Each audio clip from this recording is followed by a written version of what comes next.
ஒரு டீச்சர் இல்ல, ஒரு வாத்தியார் இல்ல, என் பிள்ளை பக்கம் யாருமே இல்ல. நான் செத்து போன பிள்ளை இதயத்துக்கு இல்லைன்ட்டாங்க டாக்டர். ஸ்கூல்ல இறந்து வச்சு ஸ்கூல்ல இறந்தவங்களை எப்படி தூக்கி வச்சாங்கன்னு சொல்லிட்டாங்க டாக்டர் சொன்னாங்க. அரசு மேன்கள் பெண்கள் பெரியவளம் அரசு பெண்கள் மேல்நிலை பள்ளியில 12வது படிக்க பியூர் சயின்ஸ் பிள்ளை படிக்கிறது. ஒரு நாள் கூட லீவ் போல 6வதுல இருந்து இங்க சேர்த்திருக்கேன் சார். என் பிள்ளை எங்க வந்து தனத்துக்கு காய்ச்சல் அது ஊசி போட்டு குணமானப்பட்டி ஸ்கூலுக்கு வந்திருக்கு.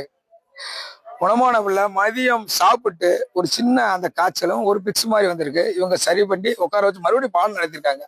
2வது பிக்ஸ் வந்திருக்கு, அப்பயும் சரி பண்ணி 3வது பிக்ஸ்ல என் பிள்ளை இறந்துருச்சு. அதுக்கப்புறம் எனக்கு பேரண்ட்ஸ் போன் போடுறாங்க. அப்ப ஒரு 108 ஒரு ஆம்பளை ஏதாவது ஒரு போன் போட்டு ஒரு ஆஸ்பத்திரி சேர்த்துக்கலாம். பக்கத்துல ஹாஸ்பிட்டல் இருக்கு, என் பிள்ளைய காப்பாத்திருக்கலாம். பணமத்த 17 வயசு பிள்ளைய இழந்துட்டு எதுவுமே இல்ல. என் பிள்ளைய பார்க்கும்போது ஒரே ஒரு டீச்சர் வேதியியல் டீச்சரா என்ன அவங்க கூட என் பிள்ளைய தொடல.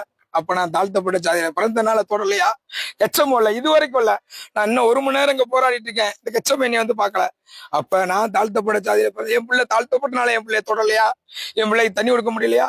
சகா படிக்கிற பிள்ளை எந்த ஜாதி இருந்தில்ல. அந்த பிள்ளைய ஊர் அந்த என் பிள்ளைய கண்ணத்திலேயே அடிச்சு அழுது இப்பயும் போற எப்பான்னு அழுது. அதெல்லாம் என்ன தெரியும்? அதுக்கெல்லாம் ஜாதி தெரியுமா? அந்த பிள்ளைகளுக்கு ஜாதி தெரியுமா? இந்த படிக்கிற டீச்சருக்கு என்ன ஜாதி தேவை? என்ன ஜாதி தேவை? என் பிள்ளைய ஜாதி வேற்றுமையில பார்த்து கொண்டுட்டாங்க.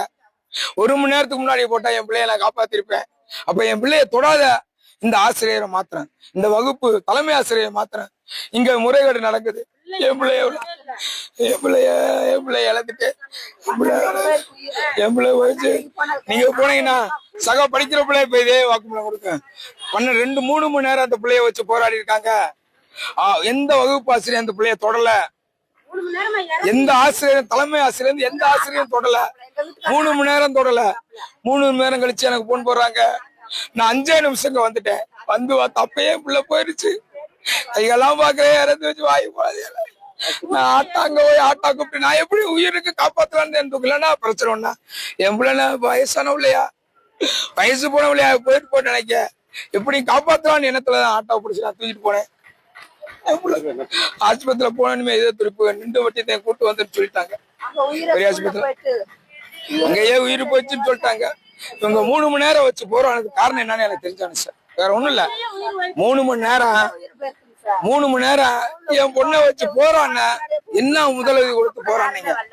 என்ன முதலுதவி கொடுத்து போதான்னீங்க? இல்ல என் பிள்ளை முதல் நாள் ஸ்கூலுக்கு வரானால என் பிள்ளைய கண்டிச்சீங்களா? மனச்சாவுக்கு வலிக்கிறதுக்கு பேசுனீங்களா? அடிச்சீங்களா? முதல் நாள் காய்ச்சல் லீவ் போடுச்சு. இந்த கச்சமோ இல்ல கிளாஸ் டீச்சரோ என் பிள்ளைய அடிச்சீங்களா? மன வலி வர்றது வரைக்கும் அந்த பிள்ளைய பேசுறீங்களா? அந்த பிள்ளை மன வலி பட்டா அந்த பிள்ளை தாங்காது, மனசுக்குள்ளேயே வச்சுக்கிறேன். இதுக்குரிய காரணம் எனக்கு தெரிஞ்சாங்க. இதுவரை 2 மணி நேரம் போறான்னு இந்த கச்சம் நான் வெளியே வரல. எனக்கு தேவை, எனக்கு இது தீர்வு தேவை.